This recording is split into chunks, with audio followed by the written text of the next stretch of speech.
For some reason, it seems to have that feeling of like somebody dying. Like last time I checked, he's going to come back.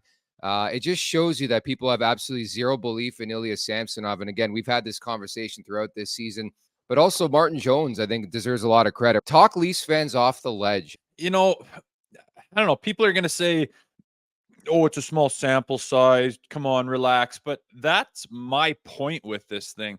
The small sample size, the amount of time he's had to impress and the amount of things he's done in that time is why I feel it's such a loss, is why it's devastating, because this guy's trajectory was so steep and he'd accomplished so many things. And I mean, people, we're close to it. We dissect it every day.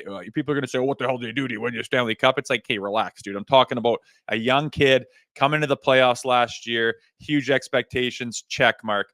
Coming in ready to go for camp, could have a little bit of a slump or a little bit of reality sits in, check mark. He handles that. Comes in time and time again, just keeps getting better. I mean, some of those stops that he had last night in particular were world beaters, man. Like, highlight reel, save the game, you bail the guys out. And I mean, when you have an offense like ours, maybe some defensive holes, and then a goalie playing like that, though, that's the shit that gets you into another round of playoffs and steals games in the playoffs. And I mean, the sun was so bright for him, and it's not that it's not anymore, but it's like, God, we just, of course, get it snatched away right when he's shining brightest and taking that another step. It sucks, but it's like I said last night, I think maybe it's the right time in the season for it to happen. If it's going to happen, it just sucks though, man. I mean, there's no other way to spin it. I'm actually staying relatively optimistic. Like, I rather it happen now. I'm right there with you. It's so unfortunate because to me, that's the big story of last night's game, is the fact that they win and they didn't play well. And Joseph Woll was incredible. Like, how many odd man rushes do you want to give the opposition? That's my question. The terrible line changes, the breakaway saves. Like, this guy was insanely good on Thursday night. And it's just, maybe it's karma for the whole John Klingberg situation, man. That's all I can think of right now.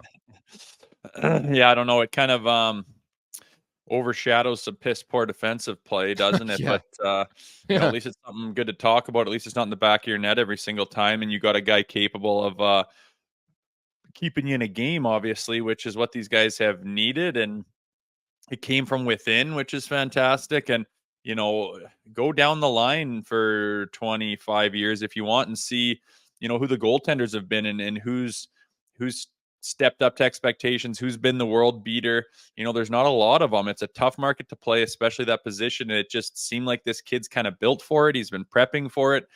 Every little thing I hear about his background and his development and his little stepping stones along the way have just been nothing short of fantastic. And he's continued to do that in the NHL in that short sample size, which is even more impressive. So yeah, it's a hit to us. I lean my focus to Samsonov and to Elson to see, what's it going to be the next 20 games? Like, we're hanging on in the wild card spot, as it is in and around there.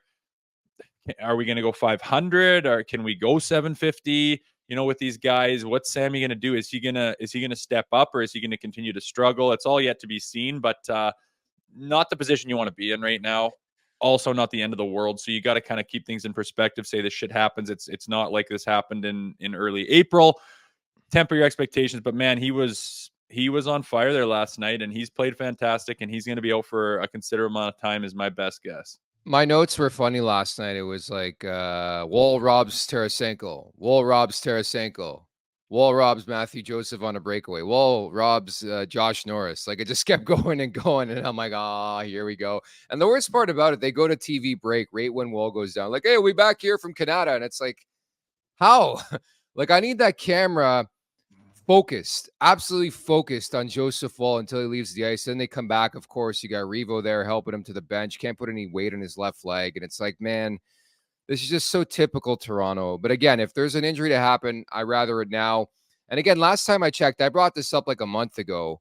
Guy Boucher is supposed to be the best defensive wizard of his time. Was he not? Like, he's known for the trap back in the day with the Tampa Bay Lightning. Where is this guy? I mean, they want him to be the next head coach, right? So it's your time to shine. Let's play some trap hockey. Let's win some 2-1 hockey games. Make sure to check out more of our content right here on the Leafs Nation YouTube page. We got long form interviews, we got clips, we got epic rants by Jay Rosehill. We simply have it all. And don't forget, you can find out much more at theleafsnation.com. Thanks so much for watching.